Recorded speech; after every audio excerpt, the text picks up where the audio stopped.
ANP का इस्तेहकाम Pakistan party के उम्मीदवारों की हिमायत का फैसला। ANP पंजाब के जनरल सेक्रेटरी अमीर बहादुर की अलीम खान से मुलाकात। पंजाब भर में अलीम खान और उनके पैनल का साथ देंगे। अमीर बहादुर का ये कहना है। ANP का इस्तेहकाम पाकिस्तान पार्टी के उम्मीदवारों की हिमायत का फैसला। और ANP पंजाब के जनरल सेक्रेटरी अमीर बहादुर की अलीम खान से मुलाकात हुई है। इस हवाले से मज़ीद तफसीलात जानते हैं अपनी नुमाइंदा फातिमा शराजी से। फातिमा, बताइएगा। जी बिल्कुल, अवामी नेशनल पार्टी का पंजाब में इस्तेहकाम पार्टी के उम्मीदवारों की हमायत का बड़ा फैसला है और सदर IPP के जो सदर हैं अब्दुल अलीम खान की उनकी मुलाकात हुई है जनरल सेक्रेटरी अमीर बहादुर खान से। और अमीर बहादुर खान ने गुफ्तगू करते हुए मुलाकात में ये कहा कि पंजाब भर में अब्दुल अलीम खान और इनके पैनल का भरपूर हम साथ देंगे।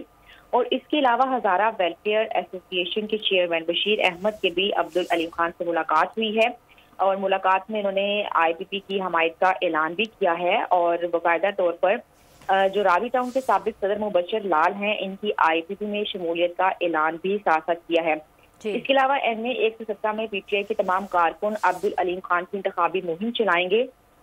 मुबशर लाल ने मजीद बात करते हुए ये कहा कि NA 117 से वकला अब्दुल अलीम खान का भरपूर साथ देंगे, जिसमें फातिमा एडवोकेट और जवेरिया आप अपडेट कर रही थी।